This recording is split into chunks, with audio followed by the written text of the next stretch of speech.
Welcome, everyone. This is Eric L. Dunavant, the Mindset Disruption Strategist. We're here again for another episode of Redefining Success, the Kingdom Builder Spotlight. And today I've got James Danella with me, who is the CEO of Media Vision Advertising. And we've already been having a conversation up front and just have had some similar experiences along the journey of redefining success. And he's kind of teased me a little bit about some of the stories he's going to tell. So you want to stick around because I'm excited to find out, because he just keeps telling me, hey, well, this happened and this happened. Oh, I don't know if I'm going to talk about it, or maybe I'm going to talk about it. I'm going to get him to talk about as much as we can. So stick around, because this is going to be just a fantastic time today. So James, thank you so much for being with me. Oh, Eric, thank you very much for having me. It's going to be a pleasure. I'm excited about this. Me too. So James, I like to tell everyone, I consider my audience my friends. And so I live in South Louisiana, and everything around here centers around food. So the best way to get my friends together is for a Saturday afternoon barbecue. I've got the burgers on, I've got hot dogs going. Depending on the season, we might even have a crawfish boil set up. But I've invited all my friends over. So would you please introduce yourself to my friends? Well, I'm in Nashville, so I very much get that whole environment. So I'm excited. Well, hey, everybody. So I'm James, and I'm a person of faith. The first thing you should probably know about me, I've got a wife and 3 kids. None of them are here today, so I get to eat with y'all without them, which is a rare moment. So I actually get to speak. My kids are 18, 16, and 13. One's heading off to college right now. She's about to go to Shenandoah University. My son is he'll be a senior next year. He's figuring out where he's going. They both play sports. They're both like straight A kids. I am very blessed in that regard. I have no idea where they came from. No clue. My youngest wants to rule the world, and she's the reason I have a little bit of gray going on my face. So about me, I've been in marketing for a very long time, almost 40 years. Yes, I started when I was 2. I came up on the corporate side.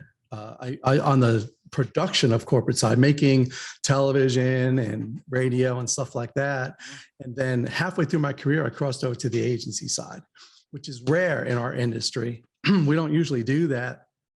And the reason I say that is it's like a big faux pas. It's like, well, you have to be on one side or the other, and the other side's the enemy. You know, what it did for me is it gave me a lot of diverse experience.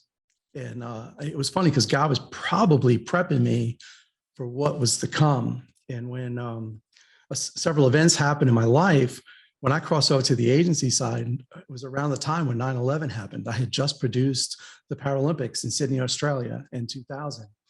And my office was 3 blocks from the Trade Center.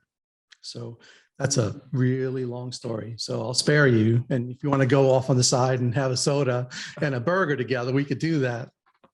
But I don't think now's the time.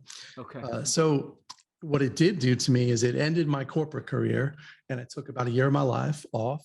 And I was blessed that my wife was gainfully employed still after 9/11. And I opened my company, Media Vision Advertising, and we're now 20 years in business. But the funny part is, all right, I will tell the story, Eric. I will. Yeah, please.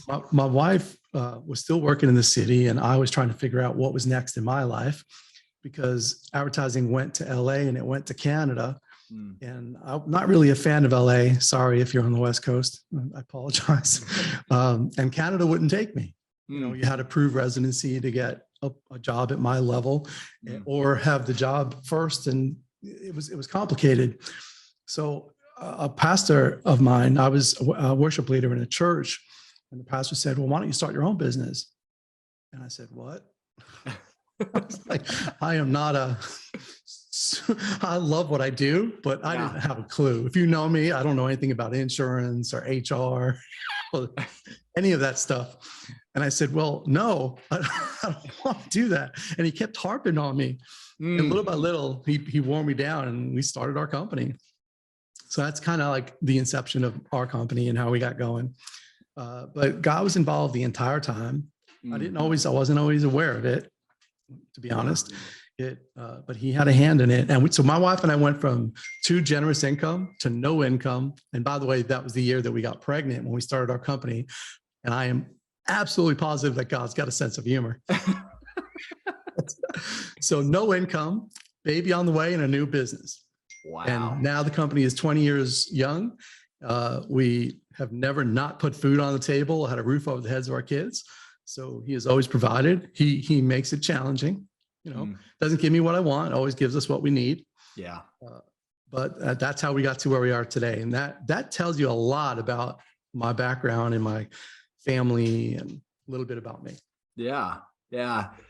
So tell me a little bit, would you look at like today and maybe even this journey that you've been on and this media vision advertising that you and your wife are running? What are you most passionate about right now? I'm telling my family to stop texting because that's what all those bing bings are. Well, I apologize. It's okay. So ask me again. What are you passionate about? What are you passionate about right now? I have been passionate about what I do for a living, marketing, since I was a little kid watching commercials. Yeah. My dad used to say, "You'll never be in the industry." And I say, "Why?" Because we don't know anybody, and that industry is all about nepotism. And he said, "Just go work hard." And like I came out of school, he put a suit on me and said, "Go get a job." My undergrad was finance and management, but my heart was always in marketing. It always was. And I didn't realize it until I was dating a girl who was working in the industry. And I said, "I could do that." And she's like, "No, you can't." I was only 21. And I swear, I think she did it on purpose, but she hired me as a PA. So I literally started at the bottom. Wow. Like I've shoveled poop behind elephants in Ringling Brothers commercials. I've done things I will not confess on camera or podcast, but I fell in love with it. And that 22 years old, I'm now a lot older. Yeah. And I never stopped. It is my passion without a doubt. Even when I retire, I'll still be involved a little bit because I do the strategy. I'm the person behind the scenes, like building the plans to make sure that it's successful. I am very passionate about it without a doubt. What do, I think that the one thing that I find about marketing and advertising and that type of thing is for somebody who's not in the business, it feels really confusing. So when you talk about even how to be successful in that, what are the things that you find that most people believe about marketing and advertising and what will make them successful versus what is really true that they need to destroy that part of the story and really understand, no, these are the things that truly matter? That's a great question. Nobody's ever asked me that. So I am of the mindset that any tool in advertising and marketing can work, whether it's a website, whether it's TV, radio, print, digital ads, it doesn't matter. They all can work, but without a strategy, it'll fail. Like there has to be a reason why you're using the tool, and not every tool will work for every business. And that's the part that I think that companies don't understand. Like I've literally been in front of pretty large companies that say, "Oh, it just doesn't work for us." It's not working because there's no real strategy. They haven't picked the right mix of tools that'll work for them specifically to speak to their audience. That's probably the number one thing that we see in every client when we inherit a company. Those are the challenges that we come across. And sometimes all we need to do is, of course, same budget, same media. We just make a couple of tweaks and all of a sudden they're skyrocketing. It's a real common issue in our world. And they also don't know the difference between advertising and marketing.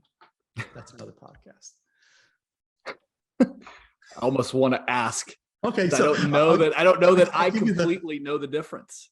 I'll give you the 101 of it. The real short is advertising is you take a certain amount of money and you spread it out to your entire geographic to get your message out there, your brand out there.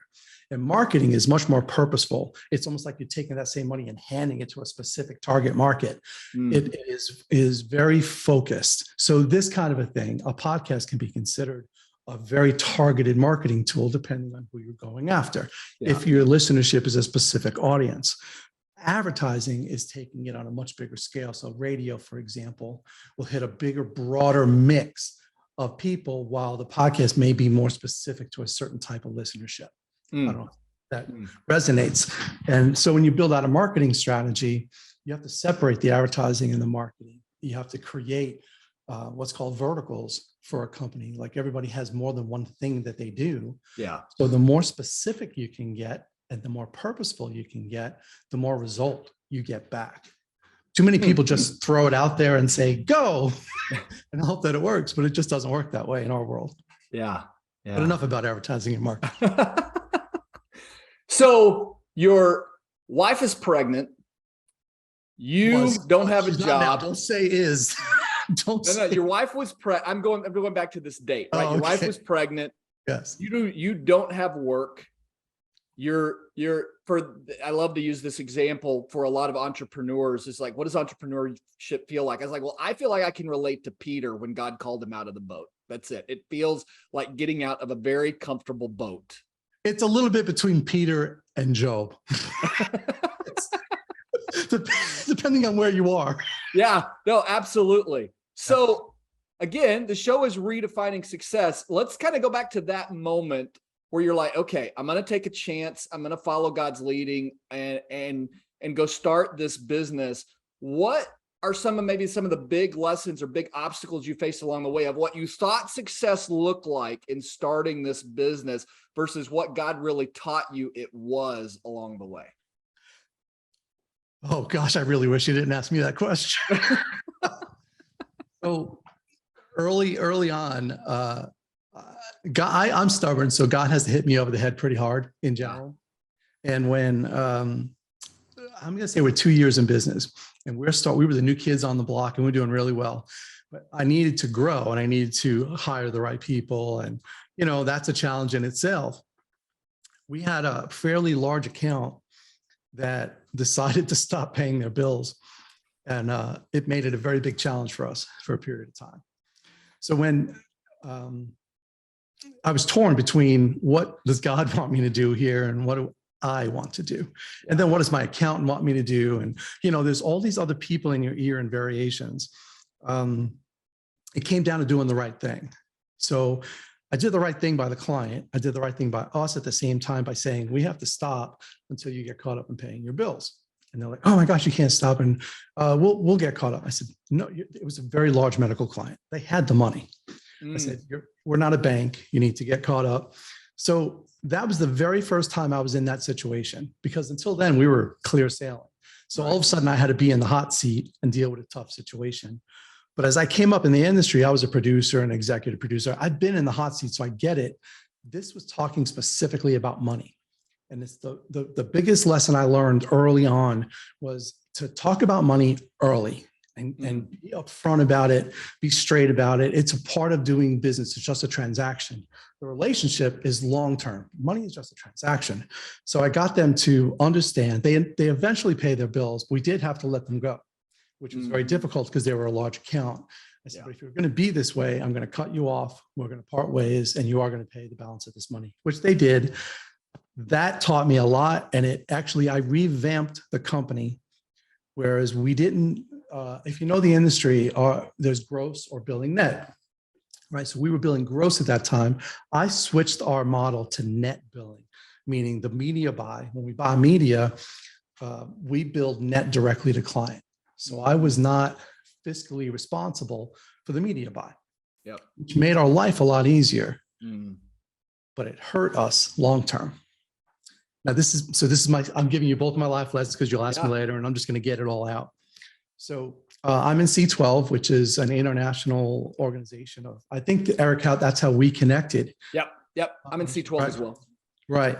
I love C12. Yeah. So the chair of my group, we were talking about my finances, and this is just a year and a half ago. One of the hardest lessons I learned now 15 years later. Now, remember, I changed the model to net, and here we're working all these years, and he looks at my numbers and he goes, he goes, your margins are kind of tight. I said, a little bit, but we make money. He goes, but do you? And he said, the most valuable thing I probably will ever have in my life that didn't come from the Bible. He leaned across the table and said, James, you do know that it's okay that you make money, that God honors that. Because if you do it ethically and honestly. And I went, I went home that night, I had to sleep on it. And I crunched some numbers, and I've been billing net for so many years. And we did it because when I was corporate, ad agencies tend to overbill Mm. in general, especially the bigger ones. I didn't like that. I thought it was unethical. They make as much margin as they possibly can. They bill gross, and then they charge an agency fee on top of that. And then, so if you gave me $1 million to buy media, it's only going to cost me about 600,000 because I'm really good at what I do. I put that 400 in my pocket. Mm. I found that to be unethical. So Yeah. what Media Vision does is we give that 400 back to the client, or we put it back into the marketing to give them more value. I think that's ethical. We still operate like that today, but as of a year and a half ago, we switched back to a gross model. Mm. So we have more profit. The client doesn't lose anything. I still get to do it ethically and honestly, but for about 15, 16 years, I was not making as much money in the company as I could have been making, still honoring God. Yeah.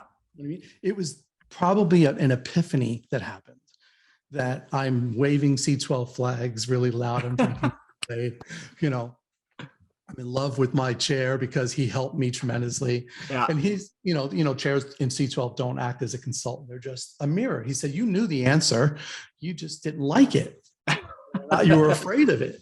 Right. So I don't know if that helps anybody that's listening, that it's okay to make money. Just be honest and ethical and do it with integrity and honor God. Well, so this is an interesting, I'm going to maybe take you someplace and we'll see what God does and what you think about these questions.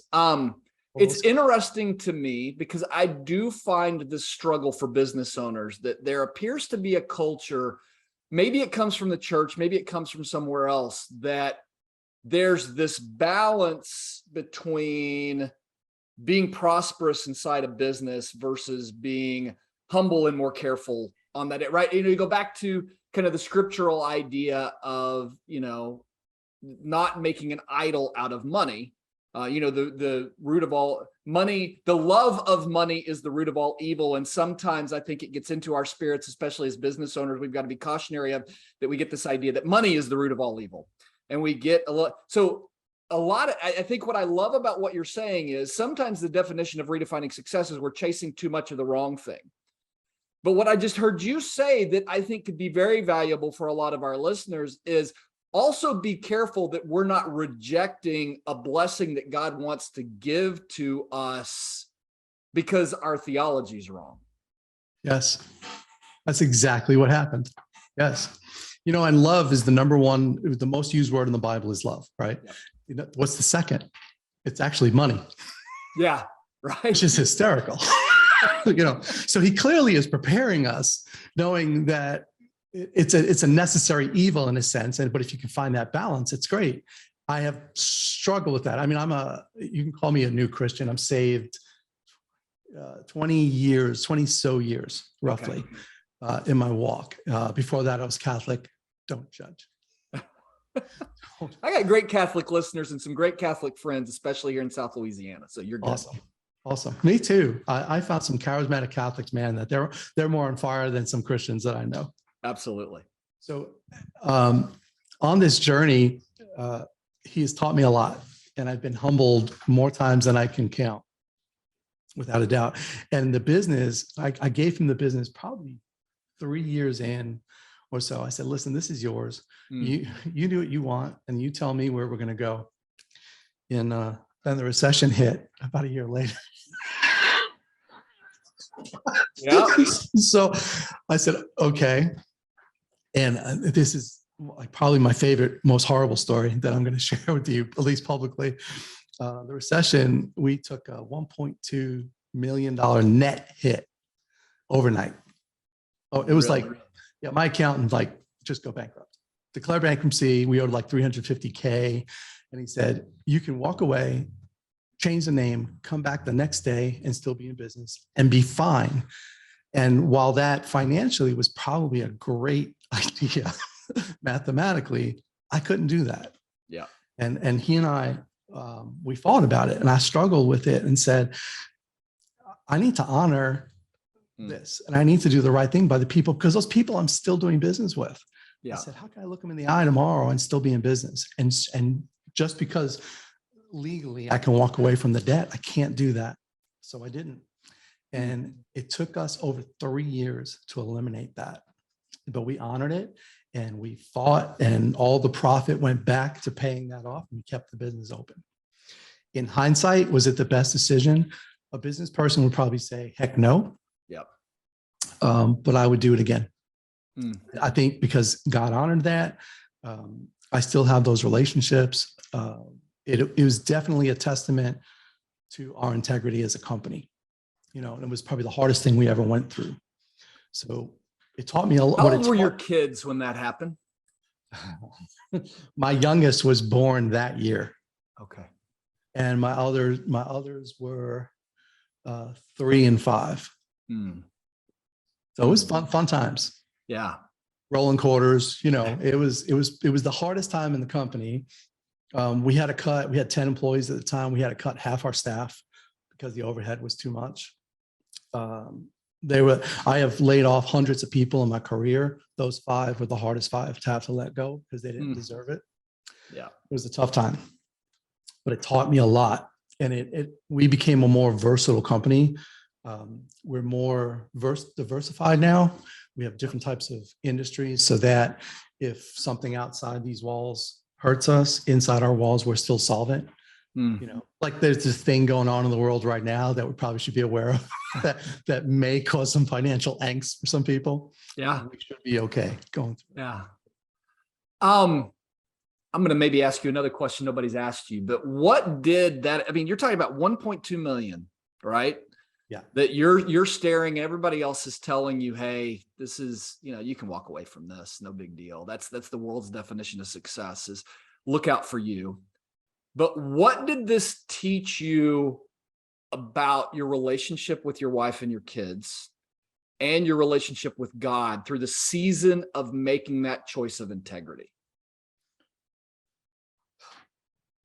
Wow. These are good. It was my immediate reaction when it happened was I have to protect my family and I have to, how do I help them? But, you know, one side of me was saying, well, financially, it'll be easier on me to do that. But what am I teaching my family if I went in that direction? Yeah. What am I leaving behind to my children? Yes. And it's funny, it came back around recently. And at the dinner table, one of my kids said, he goes, Dad, y'all would be wealthy, like millionaire wealthy, if you would make different decisions.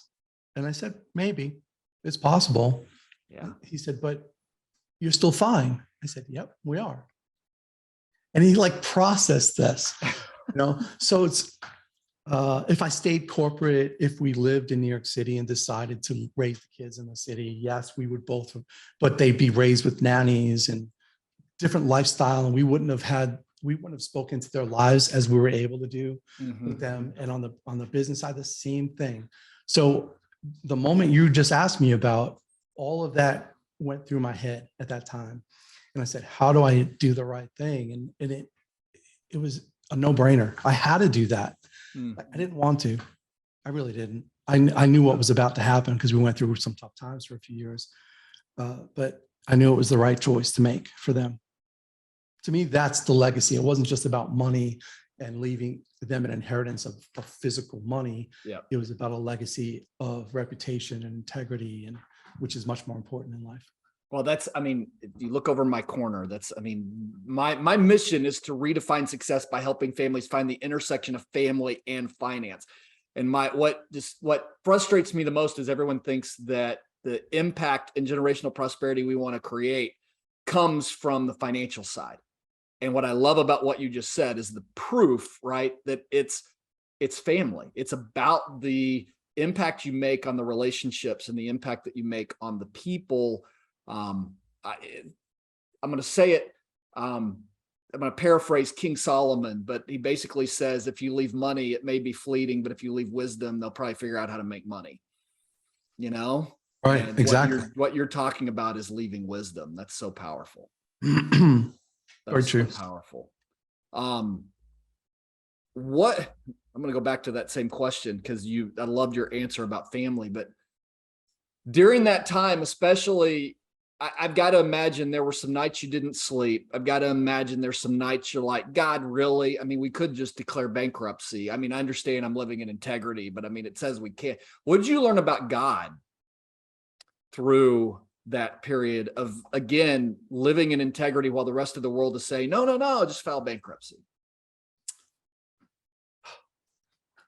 So he was there no matter what. Hmm. And that's the easy answer. And the harder answer is, so my wife works in the business. And part of the challenge that happened back then, she was in the day-to-day finances. And her and my accountant, not my CPA, my accountant, decided that, hey, it's okay not to pay your federal taxes for a few months. IRS doesn't like that, just for the record. Just want to clarify this. Right. If you're listening, and it's okay. We'll pay out of pocket for a while. Our overhead was insane, 10 employees, physical location. And I think it was like $35K a month. And we were paying that out of our own personal finances for a while, 3-4 months. And one day, the way I found out about the bomb that had burst was that, hey, I'm going to take petty cash out of the company to go do this thing on my trip. Don't do that. I said, all right, I'll just take it out of personal if we're running kind of lean. Sit down. That's how I found out. So I share that, and it's awkward to share it because it looks like I'm putting blame on my wife. And at first, I probably was. And I was like, you made choices without me and put us in a very difficult position. And I blamed her for a period of time. And my marriage was strained for a while. God was the only thing that got us through it together. I mean, we were talking to people separately. We were talking to our pastor together. We were in all kinds of intense fellowship, as I call it. Yeah.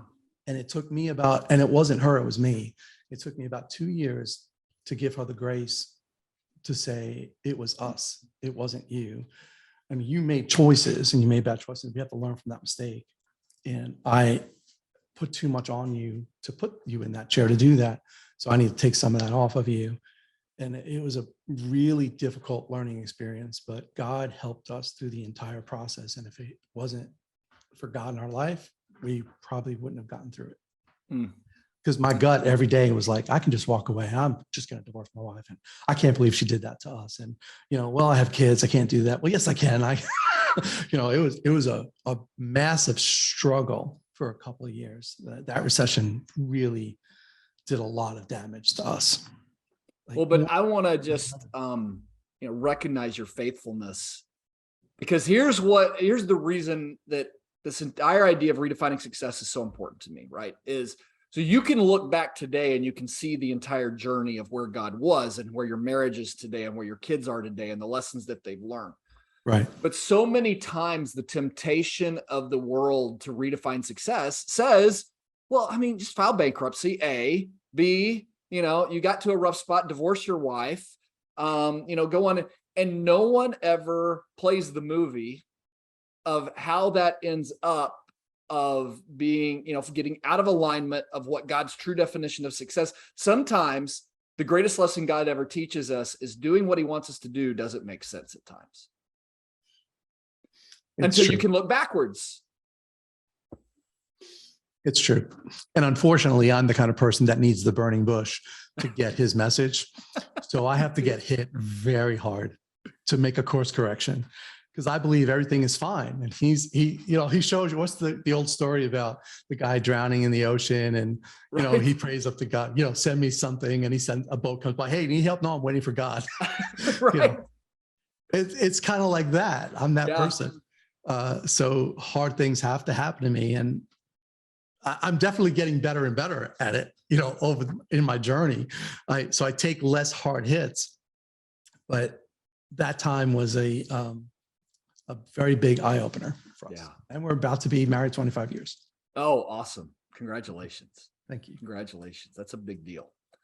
It's kind of funny, especially raising kids. I'll just share this really quick. And then I got one other question I want to ask you, but is, that life, it's like, why did it take me so long to figure this part out? Like, if I would have just known this in my 20s, wouldn't life have been a lot easier? Very true. And you watch and your our kids grandparents told us that when we were kids, right? Exactly. And then I And watch we're my like, kids, yeah, I'm like, right. don't do that. And they're like, no, I'm going to go ahead and do that. And I'm like, oh, that was me. Yeah. That's just God holding up a mirror to remember when you were just like this. Oh, hey, James, is there anything that I haven't asked you that you wanted to share?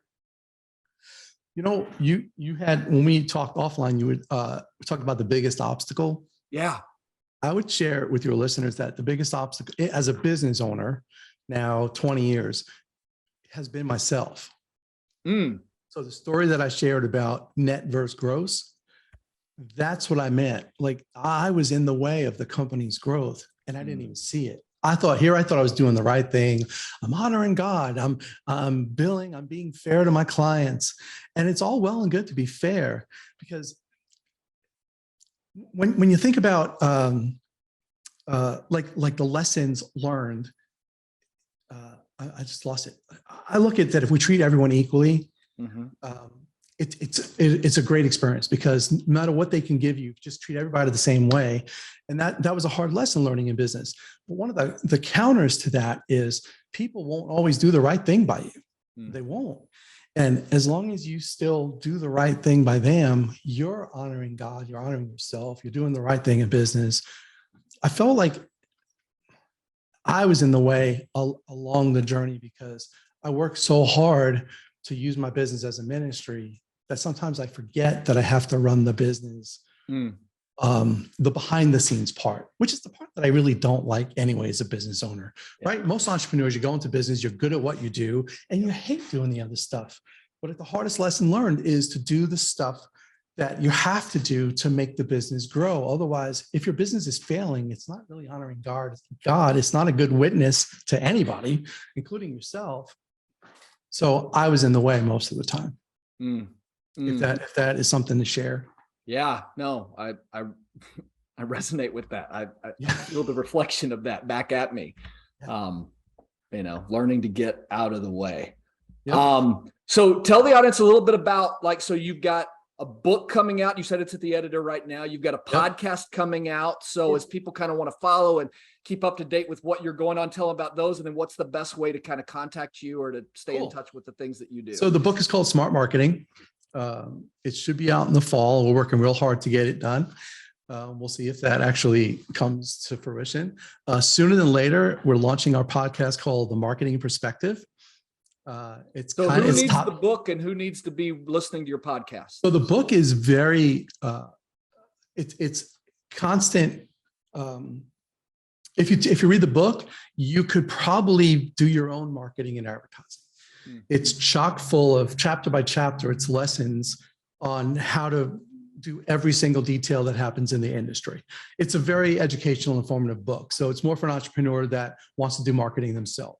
The podcast is for everyone, any kind of business owner that's interested in marketing. It's story driven. So I'd love to, if we have a few minutes, I'd love to leave you with a story. Yeah. Do we have a couple minutes? Oh yeah, no, please. So back in the day, I produced the Meineke Muffler commercials, and with George Foreman, and I was on set with Mr. Foreman in Houston because he never leaves Houston, Texas. So we always had to go to him. And it was like a 5-day shoot, and it was in the middle, and it was raining because Houston, you wait 5 minutes, right, and you never know. And we're sitting on the back of the truck, and I felt the confidence. Now I'm the executive producer, but George is George. And I felt confident enough to ask him the proverbial question that you're all thinking. He names all his kids George. Yeah. Georgetta, Georgina, it's all George. So I had to ask, because the crew, they're all buzzing and ask the question. So I asked the question, waiting to duck. And he's a humble man. He is a pastor. I don't know if you're aware of that. And he said, because it's the only thing I have to give them. And I said, okay, everybody leaves their name. I get it. But you're famous and you're leaving them that. He goes, no, I've worked really hard. I've been a person of integrity. His industry is a tough industry, and they make a lot of compromise decisions in that world, just like in marketing. And he said, it's all I have. And then the same day, he got the phone call for the George Foreman Grill. This is back in 2000. Wow. Yeah. And by the way, his name was worth $135 million that day. Wow. So I use it as a brand equity story. So you like know what your brand is worth. Like his brand was worth quite a bit of money, but in his mind, it wasn't about the money. It was about the integrity, which is kind of what we've been talking about most of this episode, right? Absolutely. So stories like that are in my podcast. Like I'm in the industry a long time. So I have a lot of those kind of stories. And I try to use the stories as life lessons, both as marketing and in life, all from a marketing perspective. So that's what the show's about. I have a lot of fun guests. Hopefully I can drag Eric on our show at some point. I'd love that. I'd be honored. And that's that. And then I wanted to give something back today. Yeah. So the way to find out, if you want to get my information, I can put a link. If you want to, I can put a link in the chat, or you can. Yeah, or send it to me and we'll put it in the show notes. Okay, gotcha. So I'll do that. I'll get you the link, but it's a link to a deck. It's called Marketing in Focus. Okay. It's a workbook.